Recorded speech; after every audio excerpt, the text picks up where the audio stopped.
បាទបងប្អូនមួយគ្រឿងនេះស្តុកថ្មីសោស៊ីន2គ្រាប់ទៅតែប្រើបាន3000គីឡូនៅថ្មីដូចខ្លាញ់គោអញ្ចឹងគឺជាប្រភេទ Ford Territory ឆ្នាំ2025បងប្រុសបងស្រីគាត់យកមកកាត់ដូរស៊េរីនៅកន្លែងសុខាអូតូអញ្ចឹងទេពុកម៉ែបងប្អូនដែលរ៉ូឡានមានប្រវត្តិច្បាស់លាស់ជាក់លាក់មានការធានាជូនមានការប្រាប់ភិនភាគច្បាស់អញ្ជើញមកទិញនៅសុខាអូតូខេត្តសៀមរាបបានសម្រាប់ Territory 2025នេះគឺពណ៌ប្រផេះបាទប្រភេទ Titanium X Full Option បាទអានេះគូតក្រោយយើងគឺវាថាជើងគឺវាបើកអូតូតែម្ដងទំនើបហើយនៅមាន option ទំនើបជាច្រើនទៀតមានដូចជា Blind Spot កាមេរ៉ា360ដបូលបើកដល់ក្រោយបាទទ្វារក្រោយអូតូមានដេបជាបច្ឆេះបាទចុចតម្លាក់កញ្ចក់បានទាំង4បាទ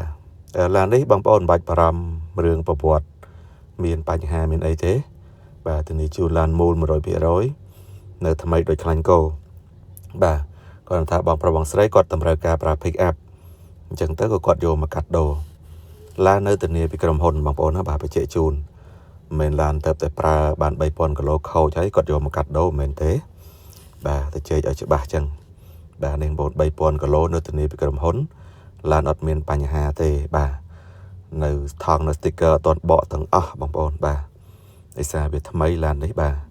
ចំណេញផ្លាកលេខចំណេញការតុបតែងបាទអញ្ចឹងគឺអញ្ជើញបានបាទចំណេញការបង់ពន្ធផ្លូវឲ្យរួចបាទទំនើបបងប្អូនបាទសម្រាប់ Territory នេះ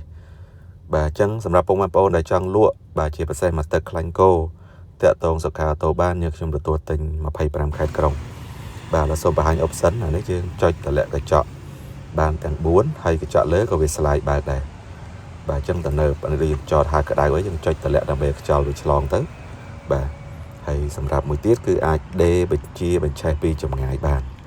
បាទឥឡូវសូមធ្វើការតេស្តបងប្អូនបាទនេះបាទដេបញ្ឆេះបាទហើយមែនទេបាទឥឡូវឡានឆេះហើយបងប្អូនបាទអញ្ចឹងម៉ាស៊ីនជែកខាងក្នុងគឺដំណើរការអញ្ចឹងបងប្អូនមិនបាច់បារម្ភទេនៅពេលដែលវាឆេះគឺយើងជាប់ឡុកយើងដោះឡុកចេញមកបាទយើងចូលទៅក្នុងឡានបានបាទអញ្ចឹងវាទំនើបហើយពណ៌នេះស្អាតណាបងប្អូនបាទពណ៌ថ្មីបាទប្រផេះរៀងបែកស៊ីម៉ង់បងប្អូនណាបាទបងប្អូនមើលស្អាតណាបាទពណ៌នេះខ្ញុំស្រឡាញ់មែនទែនបាទអញ្ចឹងតម្លៃទិញមករៀងថ្លៃបន្តិចបាទបងប្អូនចាប់អារម្មណ៍ក៏អាចចែកបន្តយកទៅប្រើទៅបើអត់ទេគឺខ្ញុំជិះធ្វើជើងអញ្ចឹងទៅដោយសារឡានទៅតែ3000គីឡូបងប្អូនណានៅដូចខ្លាញ់គោនៅធានាពីក្រុមហ៊ុនអញ្ចឹងបញ្ជាក់ជូនឡើងវិញពុកម៉ែបងប្អូនដែលមានចំណាប់អារម្មណ៍រ៉ូឡានដែលមានប្រវត្តិច្បាស់លាស់ជាក់លាក់មានការធានាជូនត្រឹមត្រូវប្រាប់គ្រប់ផែនតាក់ទងមកសុខាអូតូបានអរគុណគោរពលា